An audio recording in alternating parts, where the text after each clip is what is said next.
Okay, I'm here with Todd McFarland. He is the attorney for the Finicum family. How you doing, sir?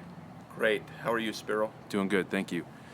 I was hoping you could give us an update on any latest information that you have to share with everyone in regards to any investigations that are ongoing at this time.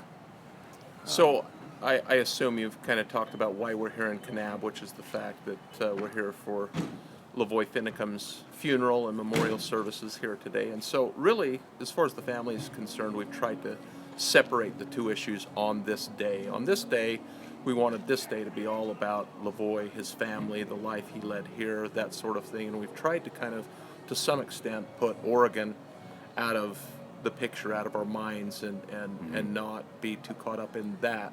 Absolutely. We're going to shift gears when this is over after this weekend. So there's not a lot of new information on the Oregon front, though, even though I'll go ahead and talk about that. And I know there's a lot of interest in the question of whether or not there's an independent autopsy. And there is an independent autopsy. People want to know what the results are. And the reality is we're not going to release those results until after the official autopsy results have been released. So that's kind of where that stands. And I know that's disappointing to some people, but we do have to have some patience with the whole process and work through it. One development is that the family today at the press conference following the memorial service did issue a request for an independent investigation. That's our second. Okay. All right. Well, there you have it, folks. I'm out here at the middle school covering the memorial service for LaVoy Finicum today. There was the service for him. He will be laid to rest tomorrow. I attended the service. It was a very good service.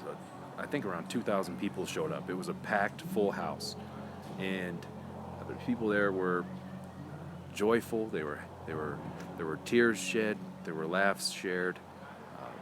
That man was loved by many people. The whole community poured out here, as well as people from across the country showed up. So that just shows you right there the support for what this man and his family, for what they're going through.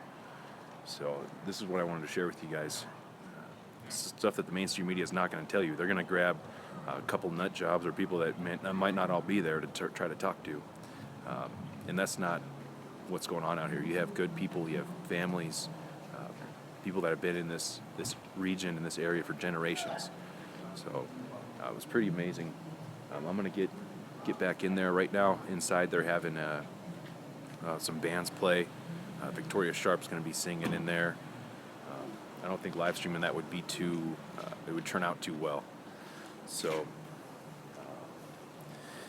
with all the interference, but just getting ready to wrap. Okay. Are you going to edit it, or how you? Well, do it? You it's can't actually do that live very right good? now. It's live. Yeah. Okay. All right. So let's pick up for a minute, and then we'll Sure. go talk to Jeanette. Sure. So I was Sorry about that, Spiro. No, Had to catch her while she was available. Absolutely, I totally understand. I was just giving an update on today's events that took place on the service that took place today. There was, I would say, around 2,000 people showed up. Well, how many? Hard to know. The place was bursting at the seams. This community has been bursting at the seams. Yes. With everyone that's come from all over the country. I mean, we've people from all over the country. Yes. I don't know of every state that's been represented, but many states. I would guess that at least 20 states have people that have traveled that far to come to the memorial service today, which is really uplifting and heartening for the family. It was a very powerful service. I heard from the children of LaVoy. It was very, very good accounts. Joyful memories. It was very touching, very moving. It was. So. All right. I appreciate your time, sir. And You're welcome. We'll be talking some more. Okay, sounds good. Thank you. Thank you. Just inside the door. Okay. All right, guys. Well, I'm going to hop off here, go back inside, take a look, see what's going on. Like I said, there's going to be bands in there playing. There's not going to be a whole lot of information, but I got to get going inside. Watch for more updates here soon. This is Spiro signing out from Utah.